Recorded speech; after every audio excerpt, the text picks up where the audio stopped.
Hi, we're back reading James and the Giant Peach, and we're on chapter 13 on page 33.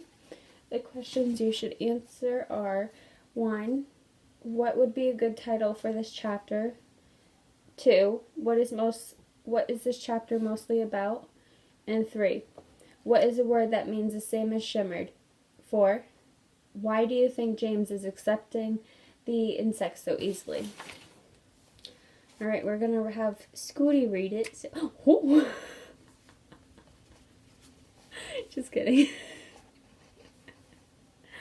Alright, let's start chapter 13. A few minutes later, Miss Spider had made the first bed. It was hanging from the ceiling, suspended by a rope of threads at either end, so actually it looked more like a hammock than a bed. But it was a magnificent affair, and the stuff that it was made of shimmered like silk in the pale light. I do hope that you'll find it comfortable, Miss Spider said to the old green grasshopper. I made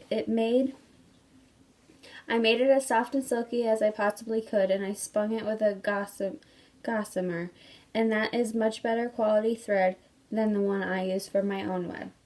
Thank you so much, my dear lady, the old green grasshopper said, climbing into the hammock. This is just what I needed. Good night, everybody. Good night. Then Mrs. Spider spun the next hammock, and the Ladybug got in. After that, she spun a long one for the centipede, and one even longer for the earthworm. And how do you like your bed? She said to James when it came to his turn. Hard or soft? I like it soft, thank you very much, James answered. For goodness sake, stop staring round the room and get on with my boots, the centipede said. You and I are never going to get any sleep at this rate, and kindly line them up neatly in pairs as you take them off. Don't just throw them over your shoulder. James worked away frantically on the centipede's boots. Each one had laces and had to be united and loosened before it could be pulled off. And to make matters worse, all the laces were tied up in mostly complicated knots that had to be unpicked with his fingernails. It was just awful. It took about 2 hours, and by the time James had pulled them off the boots and lined them up in the row on the floor, 21 pairs altogether, the centipede was fast asleep. Wake up, centipede, whispered James, giving him a gentle dig in the stomach. It's time for bed. Thank you, my dear child, the centipede said, opening his eyes. Then he got down off the sofa and ambled across the room and crawled into his hammock. James got into his own hammock, and oh, how soft and comfortable it was compared to the hard, bare boards his aunts had always made him sleep upon at home. Lights out, said the centipede drowsily. Nothing happened. Turn out the lights, he called, raising his voice. James glanced around the room and wondered which of the others he might be talking to, but they were all asleep. The old green grasshopper was snoring loudly through his nose, the ladybug was making whistling noises as she breathed, and the earthworm was coiled up like a spring at the end of his hammock, wheezing and blowing through his nose, his open mouth. As for Miss Spider, she had made a lovely web for herself across one corner of the room, and James could see her crouching right in the very center of it, mumbling softly in her dreams. I said turn out the lights, shouted the centipede angrily. Are you talking to me? James asked him. Of course, I'm not talking to you, you ass, the centipede answered. That's crazy glowworm has gone sleep with her light on. For the first time since entering the room, James glanced up at the ceiling, and there he saw the most extraordinary sight, something that looked like a gigantic fly without wings. It was at least 3 feet long, and standing upside down upon its 6 legs, and in the middle of the ceiling, and the tail end of the creature seemed to be literally on fire. A brilliant greenish light and bright as the brightest electric bulb was shining out of the tail and lighting up the whole room. "Is that a glowworm?" asked James, staring at the light. "It doesn't look like a worm of any sort to me."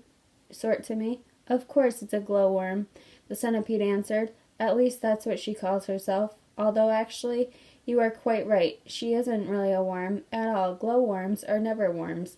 They are simply lady fireflies without wings." "Wake up, you lazy beast." But the glowworm didn't stir. The centipede reached out of the hammock and picked up one of his boots from the floor. Put out that wrench light," he shouted, hurling the boot up at the ceiling. The glowworm slowly opened one eye and stared at the centipede. "There is no need to be rude," she said coldly. "All in good time. Come on," shouted the centipede, "or I'll put it out for you." "Oh, hello, James," the glowworm said, looking down and giving James a little wave and smile. "I didn't see you come in. Welcome, my dear boy, welcome, and good night." Then click, out went the light. James Henry Trotter lay there in the darkness with his eyes wide open, listening to the strange sleeping noises that the creatures were making all around him, and wondered what on earth was going to happen to him in the morning. Already he was beginning to like his new friends very much. He was not nearly as terrible as they looked. In fact, they weren't really terrible at all. They seemed extremely kind and helpful in spite of the shouting and arguing that went on between them. "Good night, old green grasshopper," he whispered. "Good night, Ladybug. Good night, Miss Spider." But before he could go through them all, he had fallen fast asleep. There's some pictures. Alright, so now we're on chapter 14. The questions to look for are: what would be the advantages and disadvantages of leaving his aunts? You make a list. And then after reading the centipede's performance, describe how he feels about their upcoming adventure. So, that's what you have to do. Alright, 14, page 37. "We're off," someone was shouting. "We're off at last." James woke up with a jump and looked about him. The creatures were all out of their hammocks and moving excitedly around the room. Suddenly, the floor gave a great heave, as though an earthquake were taking place. "Here we go," shouted the old green grasshopper, hopping up and down with excitement. "Hold on tight." "What's happening?" cried James, leaping out of his hammock. "What's going on?"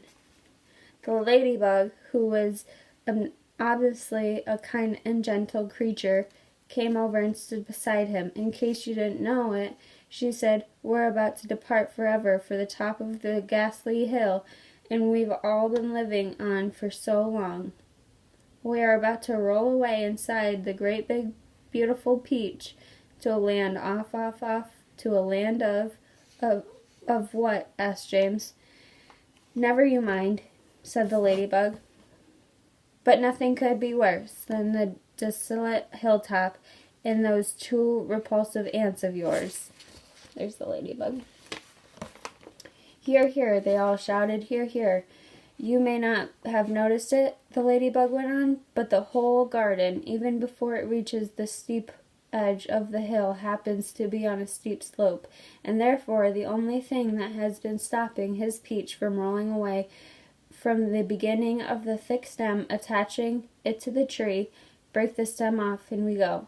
Watch it," cried Miss Spider as the room gave another violent lurch. "Here we go.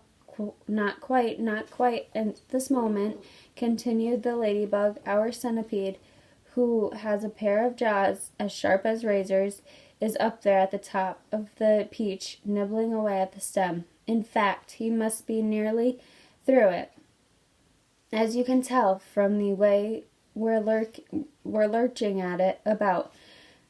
Would you like me to take you under my wing, so that you won't fall over when we start rolling?"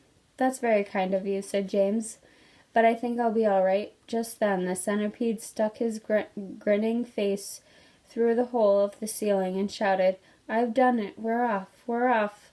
The others cried, "We're off! The journey begins," shouting the centipede. "And who knows where it will end," muttered the earthworm. "If you have anything to do with it, it can only mean trouble." "Nonsense," said the ladybug. "We're all now about to visit the most marvelous places and see the most wonderful things. Isn't that so, centipede?" There's no knowing that we shall see," cried the centipede. "We may see a creature with 49 heads who live in the desolate snow, and whenever he catches a cold, which he dreads, he has 49 noses to blow. We may see the venomous pink-spotted scrunch who can chew up a man with one bite. It likes to eat 5 of them roasted for lunch and 18 for its supper at night. We may see a dragon and nobody knows that we won't see a unicorn there. We may see a terrible monster with toes growing out of the tufts of his hair. We may see the sweet little bitty bright hen, so playfully, so kind, and so well bred, and such beautiful eggs. You just boil them, and then they explode and they blow off your head. A new and noxious surely you'll see, and the enormous and norbile gnat, who's sitting with it stings you going into the knee and comes through the top of your hat. We may even get lost, and by the frozen frost, we may die in an earthquake or tremor, or nastier still, you may be tossed on the horns of a furious dilemma. But who cares? Let us go from this horrible hill. Let us roll. Let us bowl. Let us plunge. Let us go rolling and bowling and spinning until we're away from the old spiker and sponge. 1 second later, slowly and insidiously, almost generously, it was Peach started to lean forward and the steel into motion. The whole room began to tilt over and the furniture went sliding across the room and crashed against the far wall. So did James, and the ladybug, and the old green grasshopper, and Miss Spider, and the earthworm, also the centipede, who had just came slithering quickly down the wall. Alright, so that's chapter 14. We're on chapter 15, page 41. And the questions to answer are, what could be a good title for this chapter? 2, how did the ants react to James's disappearance? And how do you feel about the ending event of this chapter?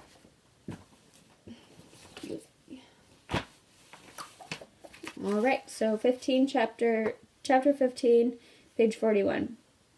Outside in the garden, at that very moment, Aunt Sponge and Aunt Spiker had just taken their places at the front gate, each with a bunch of tickets in their hands, and the first stream of early morning sightseers was visible at the distance, climbing up the hill to view the Peach. "We shall make a fortune today," Aunt Spiker was saying. "Just look at all those people. I wonder what became of that horrid little boy of ours last night," Aunt Sponge said. "He never did come back in, did he?" "He probably fell down in the dark and broke his legs," Aunt Spiker said. Or his neck, maybe," Aunt Sponge said hopefully. "Just wait till I get my hands on him," Aunt Spiker said, waving her cane. "He'll never want to stay out all night again, by the time I'm finished with him.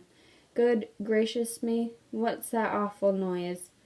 Both women swung around to look. The noise, of course, had been caused by the giant Peach crashing through the fence that surrounded it, and now gathering speed every second, it came rolling across the garden toward the place where Aunt Sponge and Aunt Spiker were standing. They gasped. They screamed. They started to run. They panicked. They both got into each other's way. They began pushing and jostling, and each of them were thinking only about saving herself. Aunt Sponge, the fat one, tripped over a box that she brought along to keep the money in and fell flat on her face. Aunt Spiker immediately tripped over Aunt Sponge and down on top of her. They both lay on the ground, fighting and clawing and yelling and struggling frantically to get up again. But before they could do this, the mighty Peach was upon them. There was a crunch, and then there was a silence. The Peach rolled on, and behind it Aunt Sponge and Aunt Spiker lay ironed out upon the grass, as flat and thin and lifeless as a couple of paper dolls cut out of a picture book. That's what they deserve. Alright, so chapter 16, page 43. Once again, what would be a good title for this chapter? 2. Using the setting descriptions in chapter 16 to draw 2 scenes you may have if you were writing upon the peach. Label these scenes with a caption. And 3. Explain whether the insects believe it is a mistake to cut the peach loose. So it looks a little like that.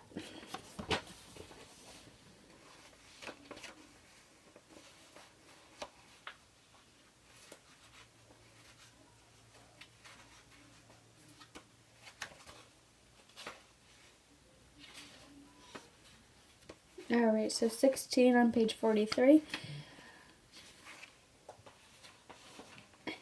And now the peach had broken out of the garden and was over the edge of the hill, rolling and bouncing down the steep slope at a terrific pace.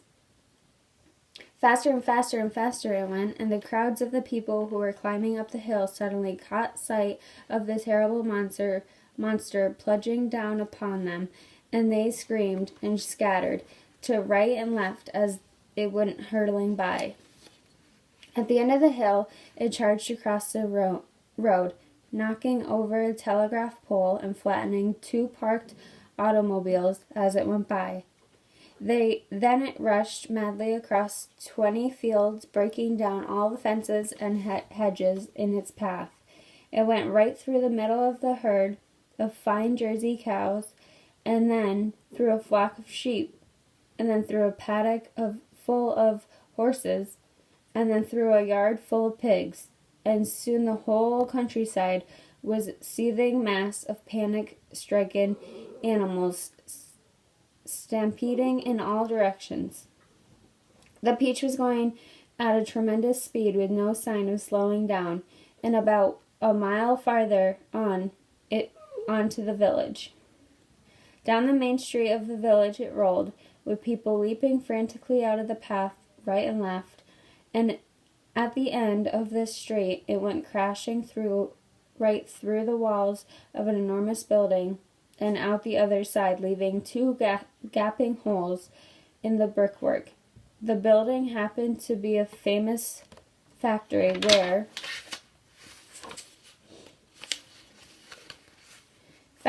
made chocolate, and almost at once a great river of warm melted chocolate came pouring out of the holes of the factory wall. A minute later, this brown sticky mess was flowing through every street in the village, oozing under the doors of the houses and into people's shops and gardens. Children were wading up to their knees, and some were even trying to swim in it, and all of them were sucking it into their mouths in great dreary gulps and shrieking with joy. But the peach rushed on across the countryside, on and on and on, leaving a trail of destruction in its wake. Cowsheds, stables, pigsties, barns, bungalows, haystacks, hayricks, anything that got in its way went toppling over like a 9-pin. An old man sitting quietly beside a stream had his fishing rod whisked out of his hands as it went dashing by, and the woman called Daisy and Whistle was standing so close to it had passed by that she had the skin taken off the tip of her long nose. Would it ever stop? Why should it? A round object will always keep rolling as long as it is on a downhill slope. And in this case, the land sloped downhill all the way until it reached the ocean, the same ocean that James had begged his aunts to be allowed to visit the day before. Well, perhaps he was going to visit now. The Peach rushed closer and closer to it every second, and closer also to the towering white cliffs, the cliffs that came first. These cliffs are most famous in the world, the whole of England, and they were thousands of feet high. Below them, the sea is deep and cold and hungry. Many ships have been swallowed up and lost forever in the part of this coast, and the men who were all in them as well. The Peach was now only 100 yards away from the cliff, and now 50, now 20, now 10, now 5. And when it reached the end of the cliff, it seemed to leap up into the sky and hang there, suspendedly for a few seconds, still turning over and over in the air. Then it began to fall. Down, down, down, down, down. Smack! It hit the water with a colossal splash and sank like a stone. But a few seconds later, it came up. This time, it stayed, floating serenely upon the surface of the water. Alright, so that's the end of chapter 16.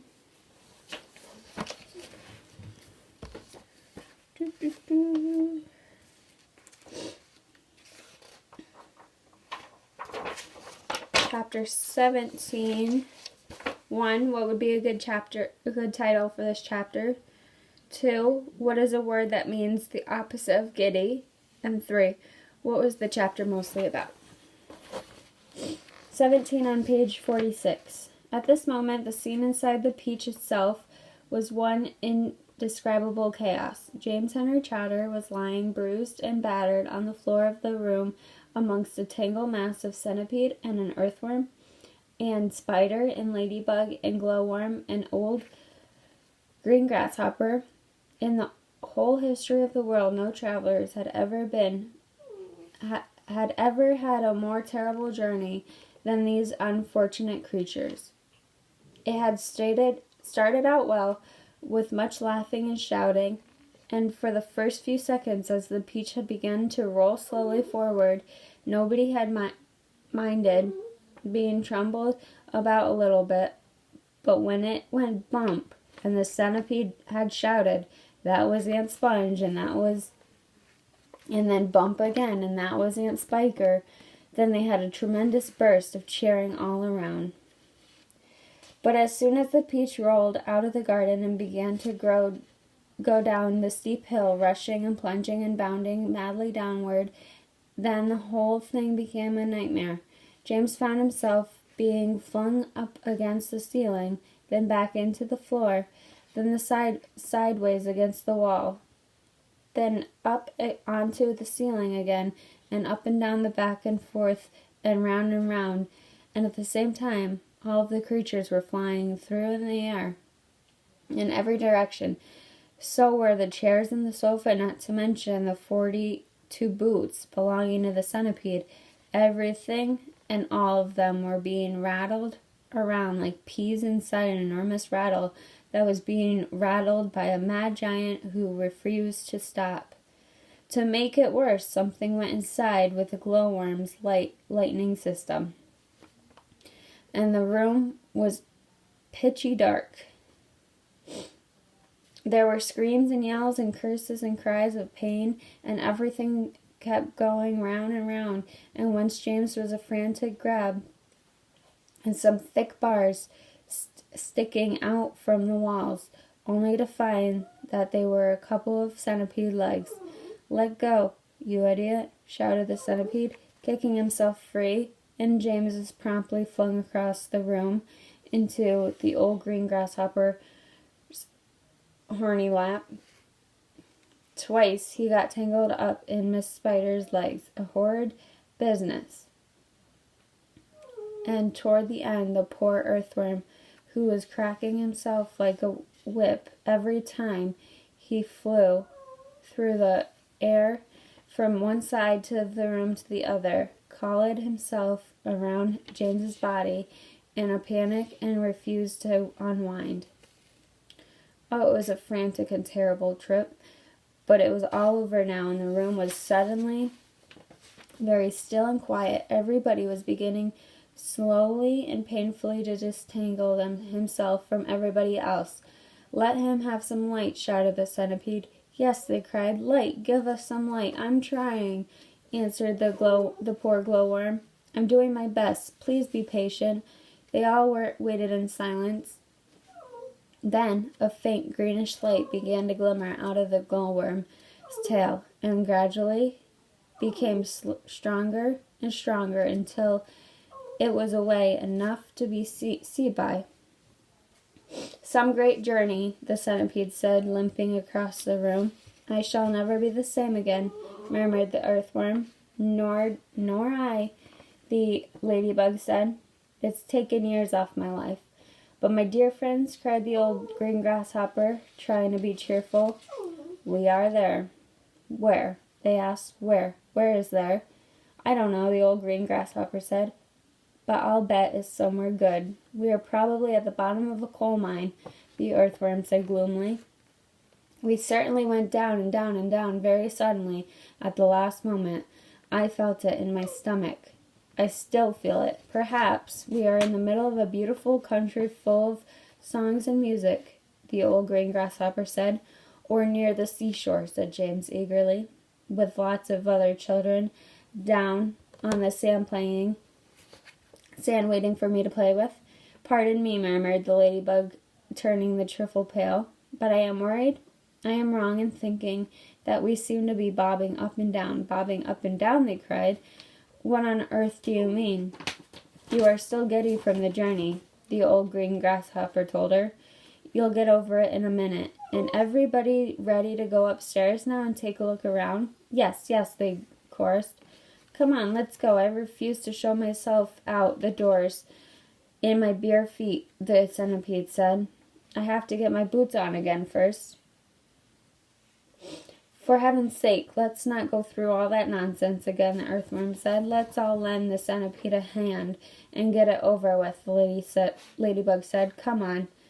So they did, all except Mrs. Spider, who was set about weaving a long rope ladder that they would reach from the floor up to the hole in the ceiling. The old green grasshopper had wisely said they must not risk going out on the side entrance when they didn't know where they were, but must first of all go up onto the top of the peach and have a look around.